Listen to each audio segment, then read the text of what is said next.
संत दादू दयाल जी की अद्भुत क्षमाशीलता। संत दादू दयाल का नाम तो आप सभी ने सुन ही रखा होगा। क्षमाशील हो तो संत दादू जैसा। संत दादू शहर से दूर एक जंगल में ठहरे हुए थे।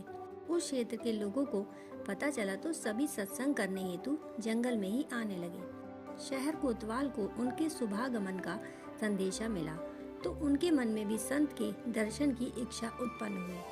वह उनकी ख्याति कितने ही व्यक्तियों के मुंह से सुन चुके थे, अतः घोड़े पर सवार चल पड़े जंगल की ओर। वहाँ कोई सुंदर सी कुटिया तो बनी न थी और न ही कोई संकेत के लिए किसी प्रकार के बोर्ड लगे थे।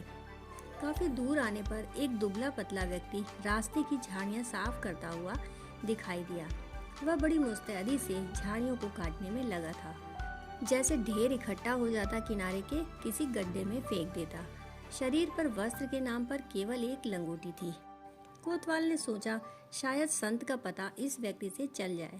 उन्होंने उसके पास आकर घोड़े को रोक लिया और पूछा, ए भिखारी, तूने संत दादू की कुटिया देखी है? दादू ने कोतवाल की ओर देखा और चुपचाप अपने कार्य में लगे रहे। अब कोतवाल घोड़े से नीचे उतर चुका था। उसे लगा कि सामने वाला व्यक्ति बहरा है, अतः उसने चिल्लाकर पूछा, मूर्ख, क्या तू दादू के बारे में बता सकता है? इतना सुनकर भी दादू ने उसकी ओर नहीं देखा। वे झाड़ियाँ काटने के काम में लगे रहे। कोतवाल को गुस्सा आ चुका था। घोड़े को हाँकने वाला चाबुक उसके हाथ में था। उसी से कोतवाल ने दादू की पिटाई शुरू कर दी। दादू के शरीर में नीले निशान पड़ चुके थे, फिर भी उन्होंने कुछ न कहा। कोतवाल गाली देता हुआ गुस्से में चिल्लाकर, बेवकूफ, एक भी शब्द नहीं बोल सकता।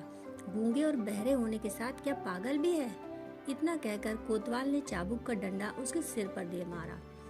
उसका सिर लहूलुहान हो गया, रक्त की धारा प्रवाहित होने लगी। दादू को ऐसी दयनीय स्थिति में वहीं पड़ा छोड़कर वह आगे बढ़ गया। थोड़ी दूर आगे बढ़ने पर उसे एक किसान जाता हुआ दिखाई दिया। उसे रोककर कोतवाल ने दादू का पता पूछा। उसने कहा, मैं अभी संत से ही मिलकर आया हूँ। ऐसा लगता है कि आप उन्हें पीछे ही छोड़ आए हैं। दुबले पतले शरीर वाला लंगोटीधारी मार्ग की कांटेदार झाड़ियों को साफ करने वाला और कोई व्यक्ति नहीं, संत दादू ही हैं। कोतवाल ने चौंकते हुए पूछा, वह दुबला पतला व्यक्ति दादू है? वह तो मजदूर की तरह झाड़ियाँ काट रहा था। वही तो महात्मा दादू हैं। आप उन्हें पीछे छोड़ आए। कोई भी काम छोटा या बड़ा नहीं होता। उन्होंने देखा बरसात में झाड़ियों से सारा मार्ग अवरुद्ध हो गया है और यात्रियों को बड़ी कठिनाई होती है, अतः बचे हुए समय में इस कार्य को ही करना ठीक समझकर लग गए होंगे इसमें। कोतवाल घोड़े को पीछे की ओर मोड़कर उस स्थान पर आए जहां एक व्यक्ति को गूंगा पहरा और पागल समझकर पीटा था। अब उस व्यक्ति के सिर में पट्टी बंधी हुई थी। पास में जाकर घोड़े से नीचे उतर पड़े और हाथ जोड़ते हुए बड़े ही विनम्र शब्दों में बोले, क्या आपको संत दादू कहते हैं? दादू ने सहज भाव से उत्तर दिया, हाँ, इस शरीर को लोग दादू के नाम से ही जानते हैं।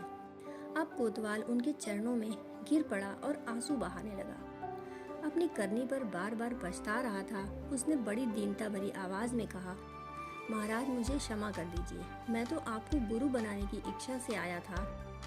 दादू ने बड़े स्नेह से उसे उठाकर अपने गले से लगा लिया। संत दादू ने क्रोध को जीतकर धर्म की राह पर चलने वाले व्यक्तियों को प्रेरणा देने की शक्ति प्राप्त की थी। दोस्तों, कहानी सुनने के लिए आपका बहुत बहुत आभार।